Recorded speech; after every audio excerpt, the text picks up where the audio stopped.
Pokemon Legends ZA. Wow, you've really been a ride. With over 400 hours sunk into this game, I could confidently say I like it a good amount. And if you know anything about me, you know I love collecting, especially when it comes to Pokemon. I usually aim to collect every Pokemon possible in a game, no matter how difficult. And in ZA, there are way more than you'd expect, thanks to a set of self-imposed rules I've dubbed the Ultimate Decks. The goal is simple, but brutal. Every species, every form, and every gender of every Pokemon, all neatly stored in Pokemon Home to look nice and pretty. For the most part, this isn't too bad. The hardest things are usually something like a 1 in 8 female starter, but some of these Pokemon, let me tell you, take hours all on their own. But before we start collecting, we need to know what we're collecting. And in total, across both the base game and the DLC, there are 774 Pokemon required, which is horrifying. Thankfully, we're starting with the base game, because believe it or not, I started this challenge almost a month before the DLC released. So, back in the past, we only had to collect 496 Pokemon. Still a huge number, but much better than over 700. And we already have a solid head start because every Pokemon I caught during my playthrough was still sitting in my boxes. That put us roughly 200 Pokemon already done. Mostly story required Pokemon, early route encounters, and fully evolved Pokemon since my Pokedex was complete, just not the way I wanted it. So now we can finally start collecting properly. I decided to go roughly in Pokedex order, which meant our first real hunts were for all the ZA and Kanto starters since they all spawn in Wild Zone 20.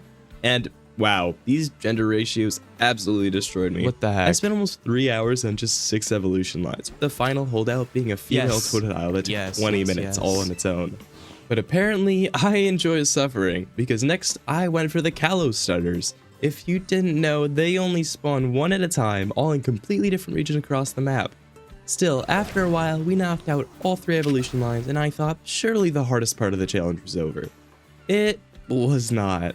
But we were on a roll, going box by box, filling out everything we needed, even finding a few shinies along the way, which helped my motivation a lot. Yes, Genghis Khan. We also took care to get some of the trickier Pokemon, like Alolan Raichu, which at the time could only be caught once through a specific late game mission. Then we hit 2 special cases, Galarian Slowpoke and Spupa. Both of these required a brand new playthrough. We only get 1 Galarian Slowpoke, but we need 3 for all of its forms. And Spupa has this weird quirk where it evolves into a special Vivillon pattern that's only obtainable at the Lumiose Museum. At this point, we had about half the base game decks left, and almost none of it was difficult. So, we just grinded.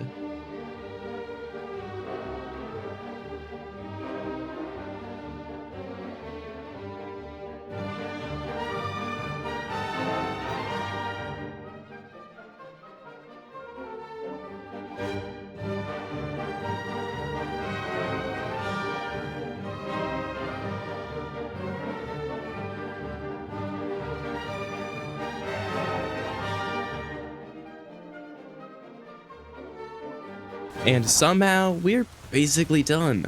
All that was left was Pumpkaboo, which took forever thanks to its different sizes, which, fun fact, have night-only spawns, something I did not know. So that's a good hour wasted. Then a few trade Pokemon whose items came from side missions, and finally Mewtwo, which I caught on release day. That brought us to 494 out of the 496 Pokemon. The last 2, 10% Zygarde and Galarian Slowking, both of which required yet another playthrough, and Zygarde alone would have taken 10 to 20 hours, since I need to replay basically the entire game. But before I could even start that, the DLC released. It was the best of times, it was the worst of times. So many new and exciting Pokemon, and suddenly I needed to collect 283 more. And if you're doing the math, yeah, that doesn't quite add up.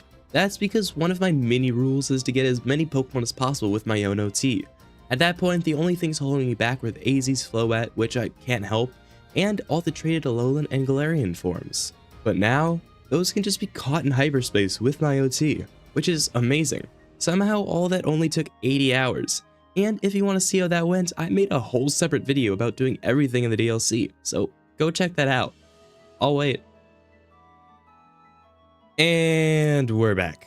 So we're done now, right? Well, not exactly. We still have Zygarde since it has 2 forms, Latias, Latios, Terrakion, Virizion, and Cobalion because I caught them shiny in my last video, and we can't exactly have shinies without the normal versions. And finally Keldeo, because of course it just has 2 forms for no reason. And remember how I said Zygarde would take 10 to 20 hours in the base game? Yeah, add the DLC and I'm estimating close to 50 hours. So yeah, I spent 60 hours getting 7 Pokemon. I'm very upset, but hey, at least you get to be entertained by my pain, right?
Oh my gosh, I finally got the last one. Oh, I'm so happy. You got the Latias one? Uh-huh. That took way too long. We are finally done. I got all of my Pokemon traded to my main account with the help of Logan, who I of course paid with a full odds shiny Pidgey. Surprisingly, the only shiny I got throughout these 60 hours. And now back in beautiful 60 FPS glory, we can just slot our Pokemon in and finally... Oh no! Oh no. What? Yes, I realized I need one more. What do you need? I need Hoopa. Well, it's just one more. And thankfully we can just claim it from Tawny as it's a side mission that is pretty easy. Okay, crazy how the actual final Pokemon is like Hoopa, you know? Just like how it's meant to be. Where is... I have to talk to Urbane or Tawny, it said. So, yeah, Tawny is for some reason not there. And I'm guessing that you, like I did, have no idea what the problem was with Tawny. So, it turns out to be quite possibly the worst outcome imaginable, where to get Tawny, to give you Hoopa, you first have to complete Tawny's storyline, which should be done thanks to us completing the whole game.